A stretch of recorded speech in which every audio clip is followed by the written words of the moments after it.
For years, the specter of my brother's disappearance haunted me, a relentless phantom that cast shadows over every waking moment. Evan vanished without a trace, leaving behind a void that swallowed my world whole. The authorities deemed it a cold case, but I couldn't accept the enigma of his absence. Every day became a relentless pursuit of answers, a desperate search for the truth. As the years passed, my quest morphed into an obsession. The lines between determination and madness blurred, driven by the insatiable need to find Evan. My nights were consumed by restless dreams, haunted by his absence and the tormenting question, where did he go? One fateful night, my relentless pursuit collided with an unexpected twist. Chasing a lead, I found myself in a dilapidated building, dark and abandoned. The stale air clung to my skin as I delved into the depths of the structure, my senses on high alert.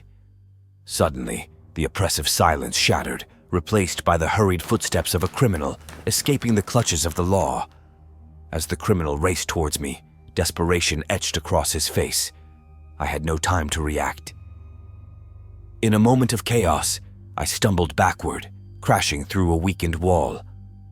The world twisted around me, reality unraveling like a frayed tapestry. Darkness enveloped me, and the ground gave way beneath my feet.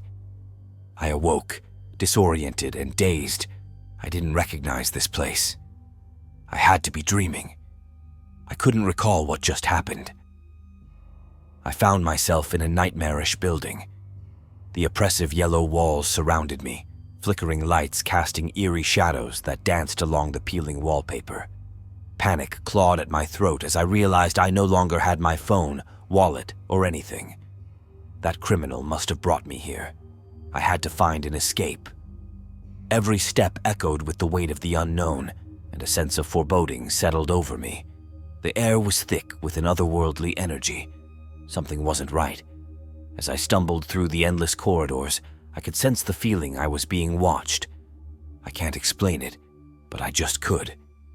This place seemed different, though, like a distorted reflection of the world I once knew. Time lost its meaning, and every door I opened led to nothing.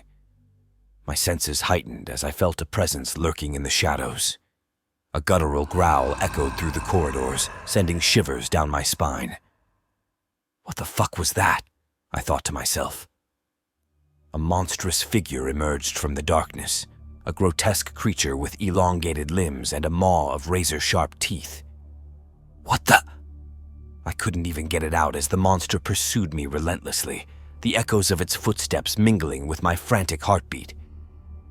I ran, driven by a primal instinct to survive, the yellow walls blurring into a disorienting tapestry. As I was running, I could spot a door in the distance. The creature was starting to gain on me. Something then happened that shook me to the bone. I could feel the creature's breath on my neck, but it wasn't hot. It was cold, really cold. Like I'm not exaggerating, it felt like someone opened a freezer right behind my damn head. I hurried through the door and continued to run. Realizing the creature wasn't following me anymore, I stopped to catch my breath. "This can't be real!" I yelled as I started to hyperventilate. I was scared for my fucking life. After about 10 minutes of contemplating everything I ever knew, I decided I had to keep moving. I slowly opened the door to see if the monster was still near. I spotted no signs of it. Making my way out, I heard something in the distance. I was not sticking around to find out what it was.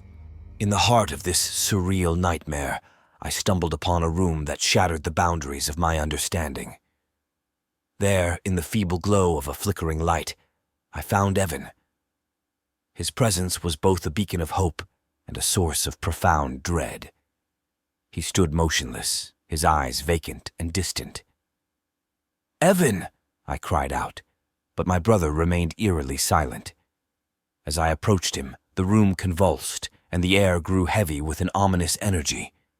Evan's form flickered, and the reality around him seemed to warp and contort. It was then that I realized the heartbreaking truth. My brother was no longer the person he used to be.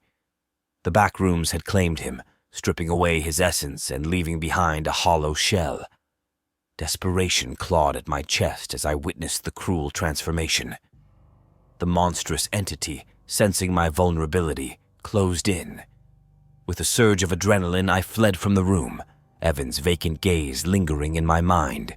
This place seemed to pulse with malevolence. As the pursuit intensified, the creature's growls echoing through the labyrinth. In a moment of sheer panic, I stumbled upon a doorway that led to a blinding light. Without hesitation, I bursted through. The transition was abrupt, and I found myself back in the dilapidated building where my journey began. But the victory was bittersweet. The truth hung heavy in the air. I'd glimpsed the fate of my brother, and the reality was more horrifying than the uncertainty that plagued me for years. Evan was lost to that place, a mere echo of the person he once was. As I emerged into the world I knew, the weight of the revelation settled upon me. The criminal I inadvertently collided with was nowhere to be found, and the building stood silent and abandoned. The Backrooms were a twisted dimension that defied comprehension, a place where the lost became ensnared, their essence consumed by the unforgiving void. My heartache lingered as I carried the burden of this harrowing journey. The boundaries between reality and nightmare blurred, and the truth became a haunting specter that cast shadows over my every thought. The Backrooms were a realm of despair, and the cost of my escape was the devastating knowledge of my brother's fate, a knowledge that would forever haunt my waking hours and restless dreams.